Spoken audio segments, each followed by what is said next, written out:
I think the more I record, the more weird I'm gonna get. You're welcome.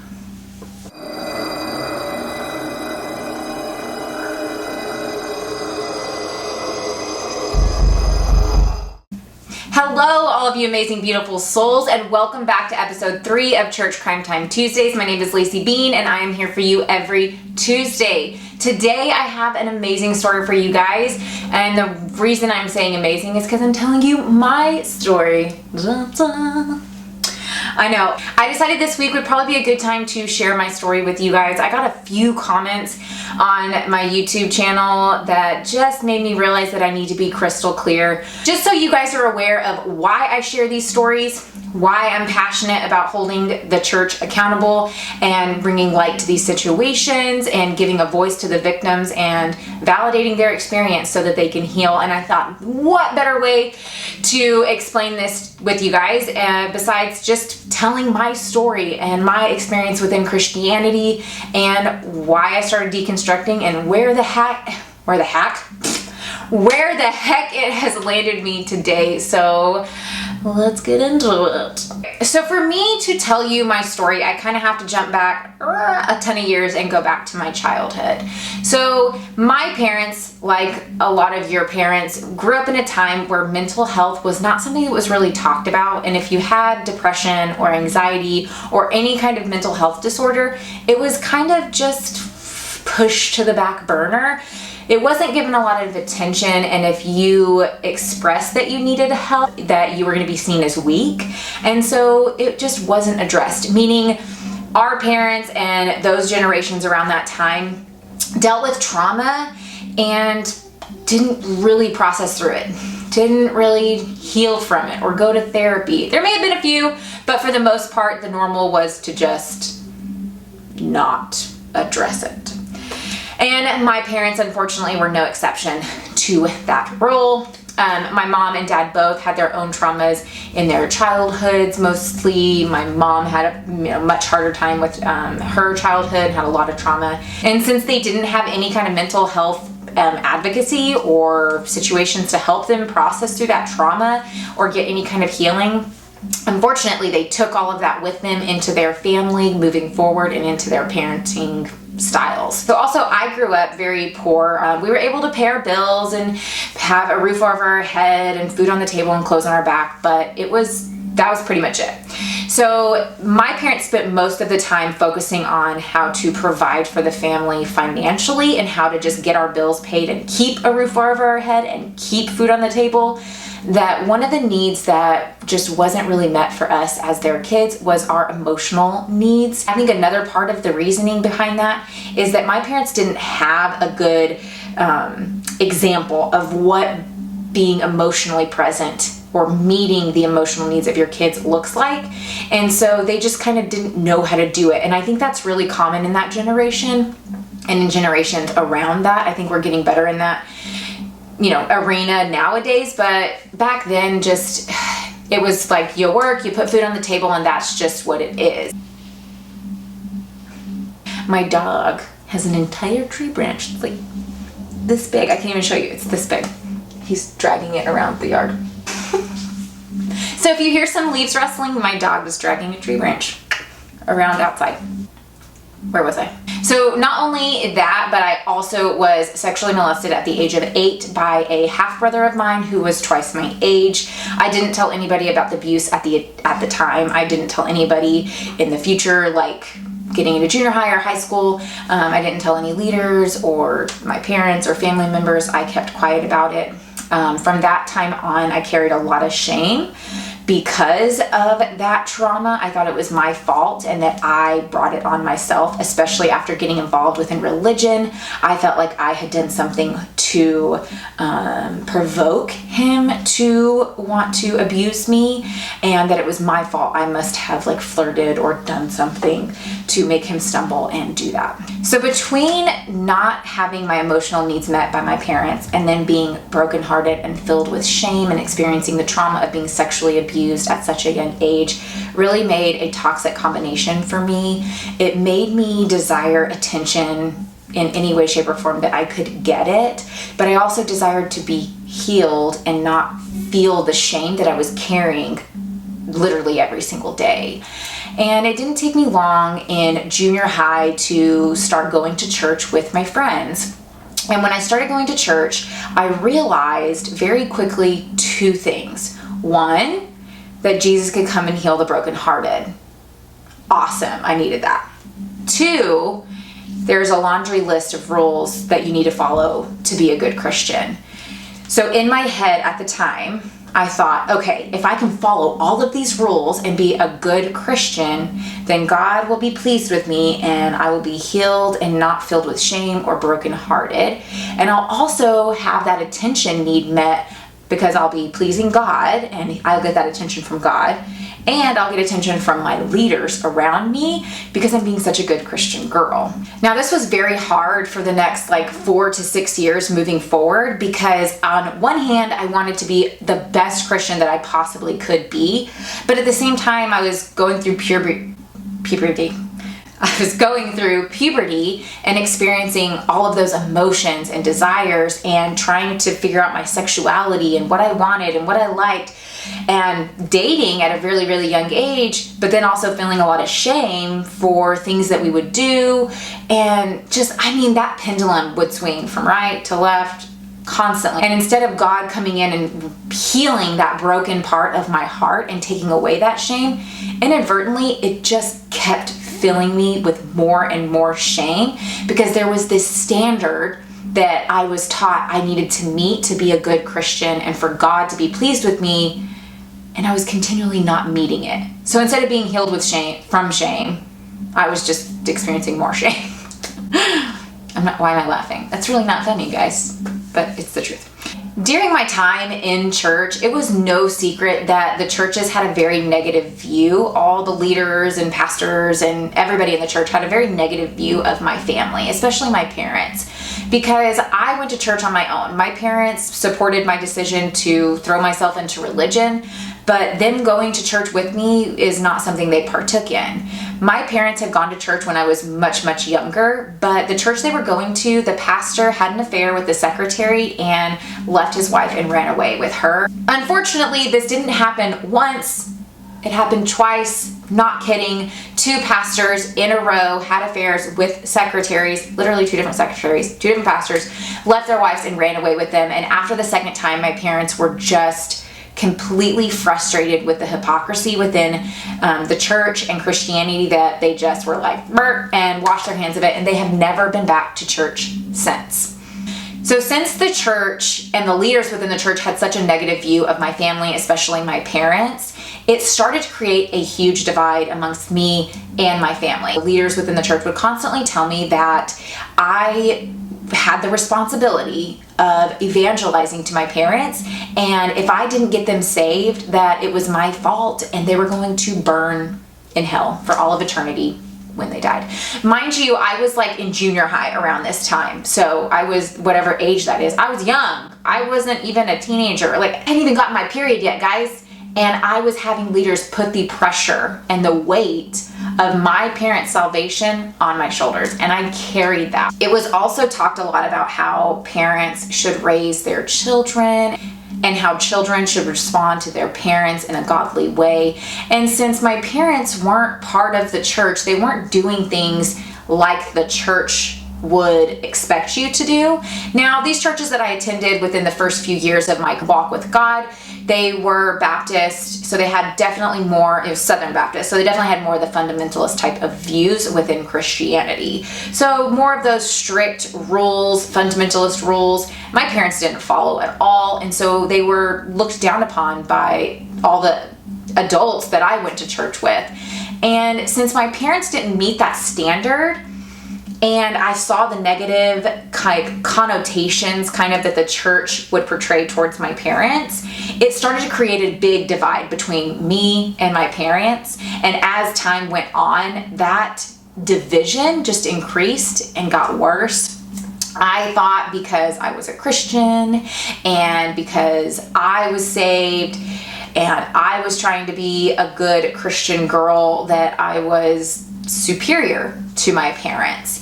And since my parents didn't raise me in the way that my Christian friends' parents raised them, I would get really frustrated with them, and I would blame them for a ton of stuff, and I would hold it over their heads. And then in my junior year of high school, I decided that if I was going to be a Christian, then I needed to do it full force. I mean, throw every single egg in one basket, balls to the wall, go for it. Not long after this, I attended a service at a local ministry in the town that I grew up in.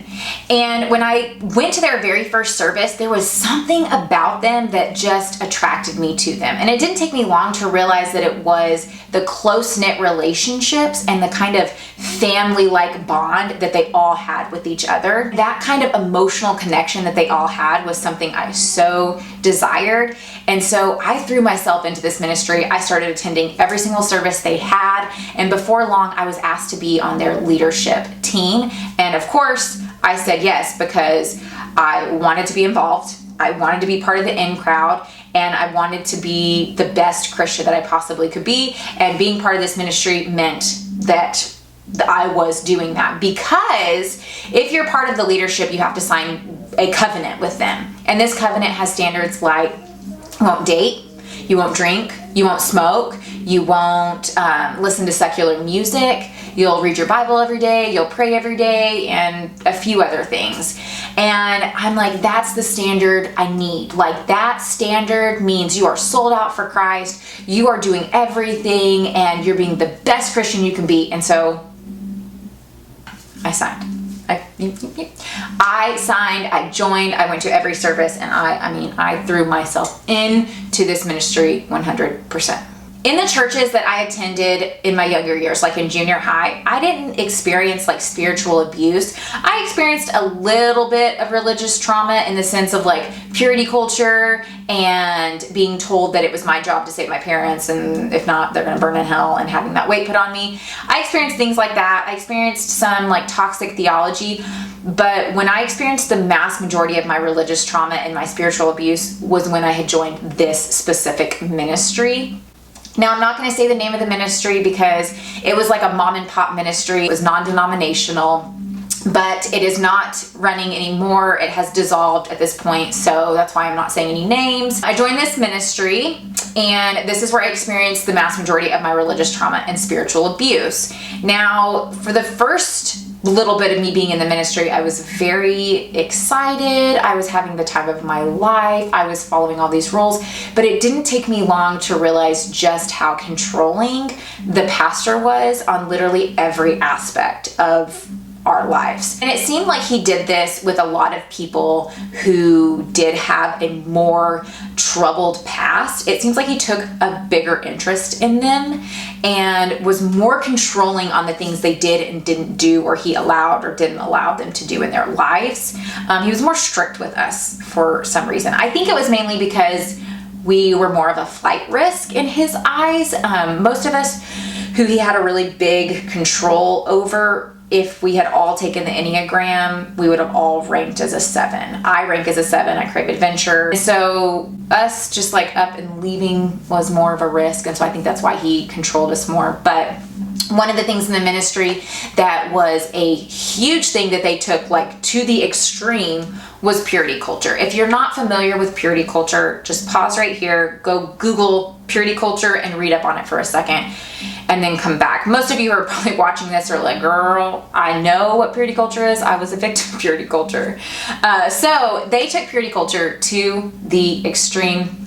If you've ever heard or read the book I Kissed Dating Goodbye by Joshua Harris, that book was used like a weapon against all of us. We were not allowed to date when it came time to. You had to court, but if you liked somebody, it had to be approved by the pastor first. He's not my dad. Just remember that. Not my dad. So weird. Not only were we not allowed to date, but we were also talked to a lot about the clothes we wear. I remember only wearing Bermuda shorts because, go to my knees, nothing's gonna happen. I wore undershirts under all of my t-shirts. I wore sports bras because I didn't want my chest to stick out too far, because heaven forbid it makes a man stumble. So much so embarrassing, but I'm going to tell you this, so much so that I would wear a sports bra under my bathing suit. I know. I'm not kidding. I would wear a tankini type top of a bathing suit, sports bra underneath, tankini top, and then I'd wear the bottoms to the bathing suit, and then shorts over top. I literally swam, guys, in a complete outfit. Like, no man's gonna stumble. Also, one time I went into practice because we did like skits and dances and things like that. I know. But I went into practice and I was wearing a tank top and I was told to go change because it was too tight. It was like a 3-finger tank top. It was too tight. Okay. I remember even one time I had talked to another member about this boy I liked, and I was just having conversations with her about this boy I liked. She went and talked to the pastor, and I got in trouble for talking about a boy I liked. And I thought it was cute. I wasn't even allowed to talk about boys. It was weird. So like I said, I am a 7 on the Enneagram, so I crave adventure. I love going and doing and being. I am an extrovert as well. I love being a part of the crowd. And when I was in college, I got the opportunity to do a study abroad trip to New Zealand and Australia for a month, and I was so excited. I wanted to go so bad. But I had to be given permission to go on this trip, and I had multiple conversations with the pastor, and there was always a meaning behind everything I wanted. He always saw some negative meaning. Oh, you only want to go to New Zealand and Australia because you want to see so-and-so. I ended up having a conversation with the pastor's wife, and if it wasn't for her, I don't think I ever would have been able to go on this trip, but I was able to, and it was fun and exciting, and it was like literally one of the most awesome experiences of my life. But not only that, I had to literally get everything pre-approved by the pastor. I remember I wanted to do like an internship with a local ministry, and I asked him, and he was like, I think that'd be a good idea. Came back the next day and was like, no, you're not allowed to. And I couldn't do it. So when I started getting involved with this ministry, I was a junior in high school, and everybody that was part of this ministry, most of them were graduating high school that year. So I decided to enter myself into an accelerated program, and I ended up graduating an entire year early just so I could go to college with this group of people. That's how like devoted I was, and how much I just wanted to be a part of the in crowd with these people. Now, when I applied to go to college, I got denied because I didn't have good enough grades. The pastor actually pulled some strings and got me into this university, and I was able to start taking classes. Now, I was young. I had no idea what I wanted to do or be in life. And remember, I sought attention, especially from leaders, especially male figures. I wanted that validation and that kind of like father figure. Like I was seeking that out. And I remember he told me one day that he thought I should be a teacher. So I started studying to be a teacher. I'm not kidding. That's how that went. I changed my major, and by golly, I was going to be a teacher. Lo and behold, I started to get to practicums and got into classrooms with kids, and I was like, I hate this. I hate every ounce of this. This is miserable. What am I doing with my life? I absolutely hated it. But because he said that is what I should be, and he felt that God had showed him that I would be a good teacher, I did it. Another thing that this ministry was very active in is in the pro-life rallies. If you don't know what pro-life rallies are, or if you've never been involved in them, congratulations. We had very strong pro-life beliefs, and we would protest outside the Planned Parenthood in our local town. We would put life tape over our mouth. If you've ever heard of The Call by Lou Engle, they are not around anymore. Lou Engle is doing something else now, but back when I was in college, they had The Call, and it was in all places all across America, and they would have these rallies where they would invite people to come and pray and fast, and most of the time the main thing that they were praying and fasting for was to ban abortions. So that is where the whole life tape came into play. It was a red piece of tape that people had like used a Sharpie and wrote life on. I partook in those many times, and I was a part of the Call Houston. And fortunately, they took a photo at this event, and I was in it, and they posted it on their website, and it was their banner for months. Actually, I think it was at least a year or more. Here, I'll just show you. That was me, and that was another girl that was in the ministry with me. She wrote the word holy on her arm. We even had shirts that said holy on them because like God is holy, therefore we are holy. And oh my gosh, we thought so highly of ourselves, guys. Like we we were the superior Christians and everybody else didn't love God as much as we did because we sacrificed more and were more devout. We were judgmental. Basically, to put it in layman's terms, we were judgmental as. So after being a part of this ministry for a few years, I started to see the more controlling behavior coming from the pastor. I started to see more of the manipulation. I started to have questions because I noticed that ministry funds were not really being used how I would expect a ministry to use their funds. There was no kind of accountability. People just tithed and it went literally like straight to the pastor and his family. At one point, the pastor wanted to get all of us girls covenant rings to wear. I know. Trust me, I know what's going through your head and what you're thinking. I know. But he wanted to get us all covenant rings, and us girls were very excited about it. Time kept going past and we wouldn't get these rings. So I, every single semester, got a huge lump sum of money for college, and I gave him, on top of tithing, I gave him an extra $1,000 check. Specifically had stated that this check was to cover the cost of the rings for the girls. We never got our rings. Literally not one of us got our rings. As this kind of behavior and red flags started being more pronounced to me, and I started really craving to be free and just have a normal life for a 19, 20-year-old person, I wanted to leave. And a couple times I tried. And when I went to the pastor and I had told him that I was gonna leave, every time I came back, because he would tell me that if I left the ministry, my parents would never get saved, and it would be my fault. For a 19-year-old / 20-year-old to hear that, it was very overwhelming, and that was a weight that I just was unwilling to bear, and so I always came back every time. I remember I wanted to leave this ministry so bad, but I was such a big people pleaser that I wanted to figure out a way to leave, but also hold on to all the relationships that I had with these people, and also like not be looked at as like some sinner who's jumping off the deep end. So I thought, oh, what's the best way that this could happen? And I had come up with, I marry a military man. And then when the military moves us around, because shit, that happens all the time, they can't say anything about it. The military's moving us. Oops, sorry, shucks. So I literally, for months, prayed that God would send me a military man so that I could explore and experience life outside this ministry, outside this town, outside this freaking state. That's how bad I wanted to leave.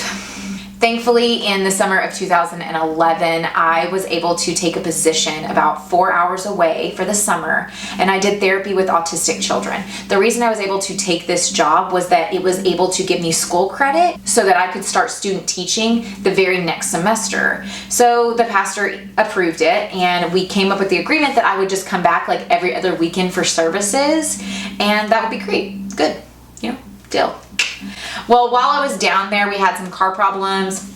So I ended up just trying out a church that somebody within that ministry I was a part of had actually recommended. Well, when I went to this church, I ended up meeting my now husband and his family. And during my time of getting to know them, I started to really see just how toxic this ministry back home was, and how controlling and manipulative the pastor was, how these rules and the covenant and everything was very culty. My husband and his family called it a cult from literally day one. I defended it for years beyond this point, but they were like, honey bun, this is a cult. You can get the fuck out of here. Come on. Near the end of this summer, I ended up choosing to leave. I decided to stay 4 hours away in this new town. I started seeing more and more clients to do therapy with autistic kids, and I didn't go back. Yes, I had 1 semester left of college to graduate, and I didn't finish. I didn't go back because I knew just how manipulative the pastor was and how he had gotten me to come back multiple times.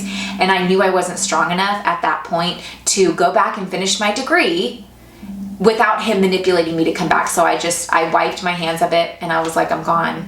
and I left 4 hours away. Now, I will be honest, I didn't handle the situation very good, but I was also very young and being emotionally and spiritually abused, and I just needed to get out of there. Now, I had lied at the beginning and just said that, you know, I had gotten this job, I was going to be able to see more clients, and I just really felt that this is what God had for me, which is true. I really did feel like this is what was right for my life, but I just left out that I had a boyfriend because I knew that they would see it in a bad light. Anyways, they still did not take my departure well at all. I received text after text after text from the pastor trying to manipulate me into staying and saying things like, I will never get to see my dreams or promises come to be because people keep leaving me and leaving the ministry. And I mean, one thing after another trying to manipulate me into coming back. And I went home to collect all of my things and to officially move out of town. My car needed a new transmission. That's what I was having problems with, and I couldn't afford to get a new transmission. And so I was nice and kind, and I ended up giving it to my pastor so that he could work on it and fix it and give it to his daughter when she turned 16. Why did I do this? I have no idea, because I found out later on they didn't even use the car. It just sat there, and yeah, whatever. I could have given it to somebody else who actually could use a car. But anyway, moving on, I digress. When I showed up to drop off the car at their house, the wife was so kind to me. She was asking me questions. She was looking at my new car that I had bought, and she was just being really kind. He would not look at me. I mean, he wouldn't even look me in the eye. He just kept walking around the room getting his stuff. Him not giving me literally even the decency to look at me in the eyes and have a conversation with me broke my heart, because I had looked up to him so much, and how he treated me when I left it just destroyed me, because I had looked at him like a father figure. And I remember standing in his living room just crying because he was so disappointed at me and that he wouldn't even talk to me. Finally, near the end, the only thing he said to me was, "So there's no Mexican boy?" Me taken aback, because I'm curious and confused on why he's specifically focused on one race and where the heck that came from. Also confused why race would even be a thing to be talked about, because he is half Korean. And I still wasn't comfortable being like, yes, I have a boyfriend. Also, he's as white could be. So I was like, sweet, I'm not lying. And I said, no, there's no Mexican boy. Still, what the fuck was that? But I didn't lie. It came out not too long that I had a boyfriend, and everyone was up in arms and saying I was walking away from God and that this was the devil and my life was going to be destroyed. And just to give you some reference on some of the things I received from the pastor, I'm just going to read it to you, okay?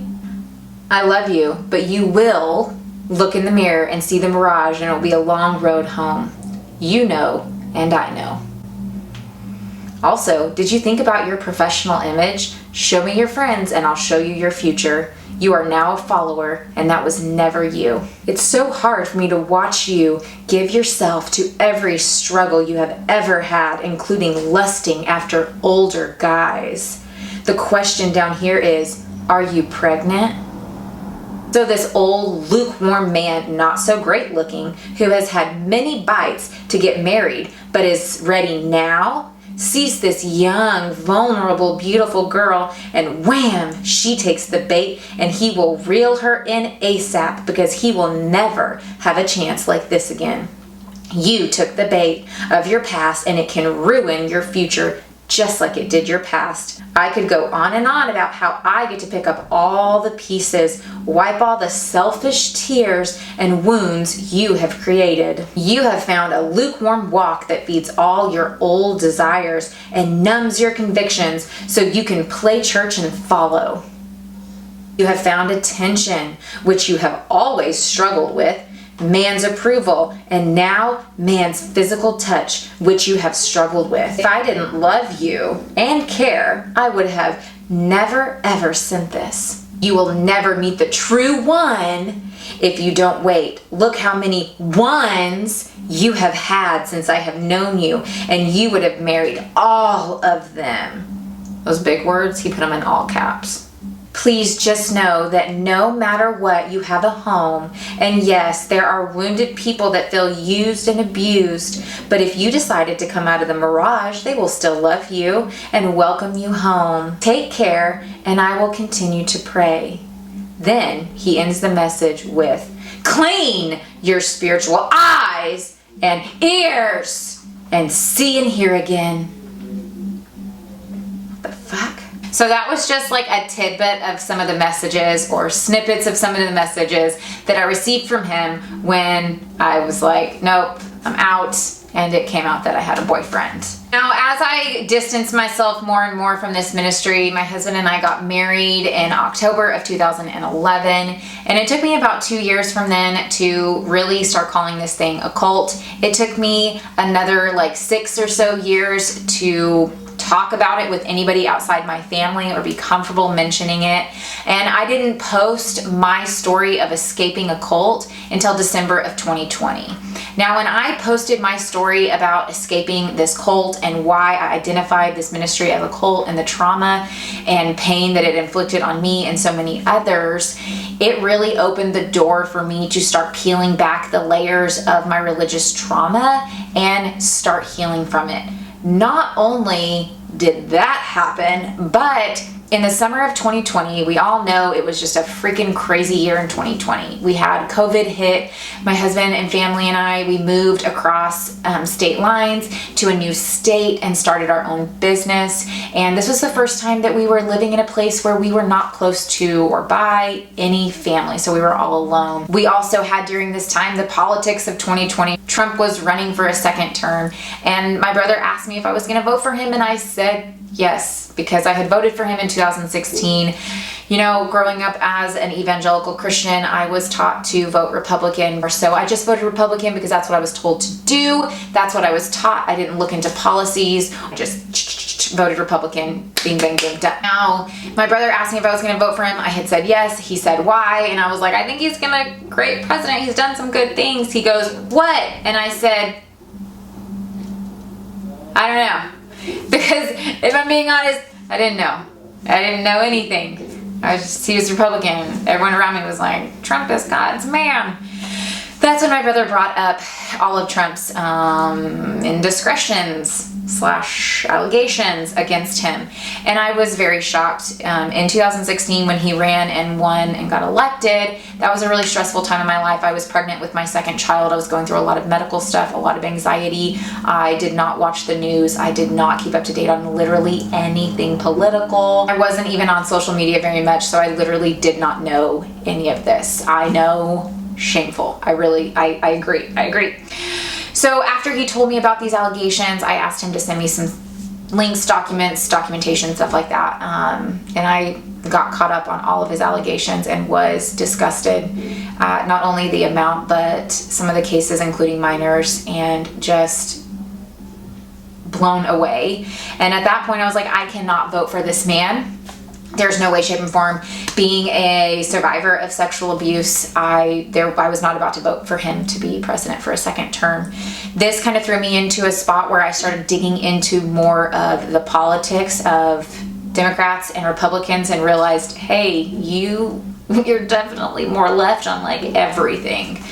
It had been a few years where I had deconstructed my belief on pro-life and I had become pro-choice. It was just not something I talked about or shared or told other people because my whole circle of friends was evangelicals and they would judge me for being pro-choice. So I just mum's the word. When I started digging into these politics, I had to reconcile the fact that he is a horrible man. I am not voting for him to be president. And also my community of evangelicals, there are so many prophetic leaders saying he's God's man, he's God's choice. God told me he's going to win the election in 2020, and I'm over here hearing the complete opposite, feeling the complete opposite, and thinking Jesus himself wouldn't vote for this man. Like, what? This battle threw me into deconstruction. I didn't know that's what it was at the time. I didn't even know there was a title for it. but that's what it did. When I realized that I definitely leaned left on 99.9%, if not all, of political policies, and my view of politics had been misled for so many years because of evangelicalism, it started making me question literally everything. I joined TikTok. I ended up seeing a video talking about how the word homosexuality hadn't been in the Bible until 1946. I dug into the clobber passages and the culture and context and history of those passages and the Bible, and started to realize how much the Bible is taken out of context. People use it as a weapon to hurt others. In that moment, in that summer, during all of these changes, I changed political sides while also changing the belief that I didn't think being gay was a sin. I started to read more books. I started to realize just how much toxic theology I had been taught. And I started peeling back the layers,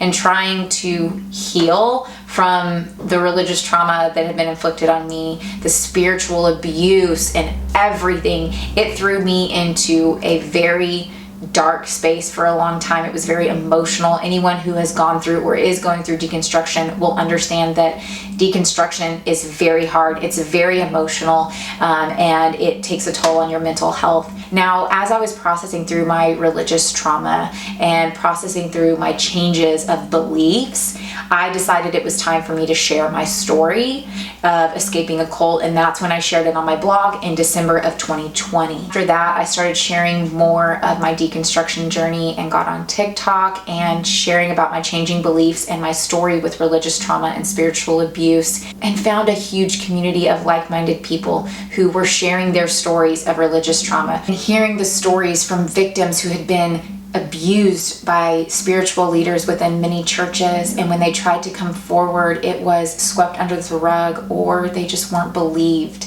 I have heard so many times from people who have been hurt and harmed by toxic theology that has led many people, especially the LGBTQIA community, to the point where they think about or even do commit some kind of unaliving experience. Hearing all of these stories started to make me become very passionate to help people recover and heal from their own religious trauma so that they can move forward and have a much better life. I became so passionate about this that I ended up entering a trauma recovery coaching course in August of this year, and I will be going through the course until the end of January of 2022. And sometime next year, I will be opening my own trauma recovery coaching business where I will be focusing on victims of religious and spiritual trauma so that I can help them process through their own religious trauma and heal and move forward. So many times the victims of religious trauma, spiritual abuse, or being victims themselves from some kind of abuse by a spiritual or religious leader, they're constantly gaslit or they experience spiritual bypassing, using your spiritual beliefs to deflect the situation of spiritual, emotional, and psychological abuse so that you don't have to really focus on making changes or holding people accountable. So you express spiritual bypassing. So many of us victims have experienced that over and over and over again. You have to forgive. The Bible says, "He who is without sin cast the first stone." We're not supposed to judge, or we're gaslit. You're just bitter. You had a bad experience. It's not all churches. You're giving Christianity a bad name, completely undermining and invalidating the experience of trauma victims. So my goal with telling these stories and bringing these stories to light and to remind people of the atrocities and crimes that Christianity has committed throughout all of history is, one, so that we never forget. Two, to bring light to the situation and to remind people that this abuse is not okay. To give a voice to the victims and to allow space for them to heal, because their way to heal is by hearing somebody validate their experience, to validate their hurt and their trauma while calling out the predator and trying to hold them accountable. It is time for Christians and churches to stand up against the abuse and the religious trauma, and the gaslighting and the spiritual bypassing and the physical and sexual abuse within the congregations and communities and churches. It's time to stand up. It's time to give the victims a voice, and it's time to advocate for change and hold these leaders accountable. So that is why I'm here. That is why I share these stories. I also hope that by telling these stories, it allows people the ability to see the red flags within communities, churches, congregations, so that they do not ever get put in the situation where they are being abused or manipulated by a narcissistic religious leader. So that is my story. That is my deconstruction journey. I'm still deconstructing stuff. I'm still learning. I don't know when this will end. I might be deconstructing for years. Who the heck knows? If you want to read more about my deconstruction journey, specifically what beliefs have changed, I have a blog post that I wrote that's titled What Made Me Start Deconstructing My Faith, and I go through every single belief that I changed, and I even give resources for each and every one if you want to check that out. I don't tell my story to try to get you to change your beliefs to mine, but just to give you a good idea of why I'm passionate about telling these stories, why I'm passionate about bringing light to these situations and giving the victims a voice. So feel free to check that out. The link is in the description box below. Now, in the beginning of this video, I did say that I got some comments this week that were a little irritating, and that's what made me really realize that I needed to give this story so you guys understood where I was coming from. Somebody said in a comment that I was being intellectually dishonest by telling these stories if I had never met another Christian who wasn't like crazy. So like if I had met other Christians who weren't crazy and I'm still choosing to tell these stories, then I'm being intellectually dishonest. I'm here to say that just because there are normal Christians out there that aren't harmful or abusive or narcissistic doesn't mean that these stories don't need to be shared. It doesn't mean that we don't need to do better, because we do. There's still a lot of harm. There's still a lot of people that are dealing with religious trauma and spiritual abuse, and their stories, their experiences deserve to be validated. I also had a comment that I can't find anymore. I think they may have deleted it, but somebody said that I had lost them as a subscriber because I used the term white evangelical Christianity. And I had used the term trigger warning. I'm here to tell you that I will always call out white evangelical Christianity because, one, that is where my experience comes from, so that's what I'm going to be talking about. Two, white evangelicals are the majority of the problems when it comes to cases of religious trauma. Does that mean that communities or Black congregations don't have some of the same problems? No. But the majority is from white evangelical Christianity. So there are certain things that I will not stand for here on my page or in the comments, and I will be deleting your comments if they align with any of these things. I am an ally for the BIPOC community, along with the LGBTQIA community. So if you comment anything that is homophobic or racist, then yes, I will be deleting your comments. I do promote critical race theory, and I will be teaching it to my kids since the state we live in has banned it in the curriculum. So just know that if you comment anything like that, I will be deleting them, because we don't stand on this channel for anything that is racist, homophobic, misogynistic, or pushes the patriarchy at all. We are not here for that. So yes, I will be deleting your comments. You are forewarned. If you're still confused on why so many people are frustrated with the church and the harm that the church is doing to so many people, I'm going to put a TikTok in here that may help you understand it a little bit better. I mean, he said in church that he wants to put gay people behind electric fences and have them all die out. I mean, what do you think about that? Well, that's not really what he said. He said, yes, he said some of that, but he was going to feed them and everything else, and you know that. Why, so you're saying that it's okay if you feed them? Well, that's something for all these homosexuals just walking around here with your pocketbooks, with your tight pants and your bow tie, and you're walking like a girl.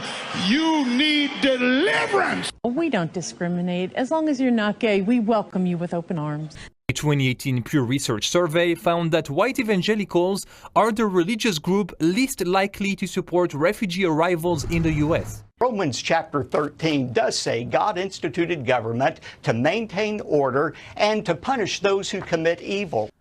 And let me tell you right up front, any of you young people, you want to marry a black man, you girls, don't ask me to do it, because I will not.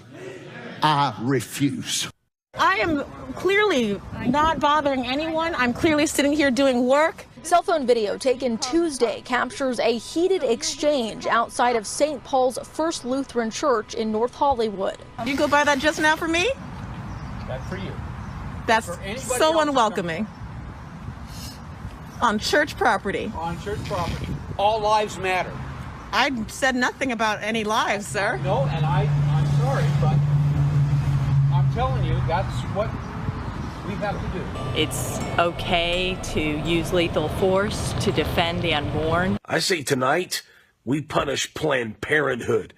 I think it's time that abortion doctors should have to run and hide and be afraid for their life. I'm not saying every woman can be the epic trophy wife of all time, like Melania Trump. I'm not saying that at all. Now, most women can't be trophy wives, but you know, like her, maybe a participation trophy. I don't know, but all I can say is not everybody looks like that. Amen. You're sitting here calling me fat? Oh, you don't think you are? No, because I love who I am.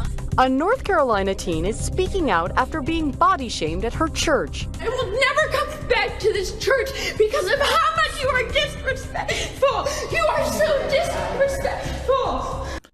These are just a few of the countless examples of discrimination fueled by religious belief. Now you might be thinking, my religion doesn't do that, but far too many religions do. In any belief system that has you prioritize a God before the human beings that you share this planet with is a problem. If you could watch that video and not be completely frustrated by the end of it, then I'm not sure why you're here on Church Crime Time Tuesdays, because that's kind of what I'm here for, is to advocate for change and to stand against that kind of religious trauma, spiritual abuse, and just complete hatred. So that is today's episode of Church Crime Time Tuesdays. That is my story. That is my experience within white evangelical Christianity and why I've started deconstructing. So I'm glad you guys came to check out my story. If you have any questions, comment below. If you like this kind of content, you're going to make sure and want to hit that subscribe button and ring that bell so you do not miss any of the uploads. I hope this episode was good and hearing my story has helped you guys understand my mission and where I'm headed with this channel and even future endeavors. Remember, I want you guys to have a wonderful week. Do some self-care activities, drink some water, get some sunlight if you can, and just have a wonderful day. I will see you guys next Tuesday. Bye.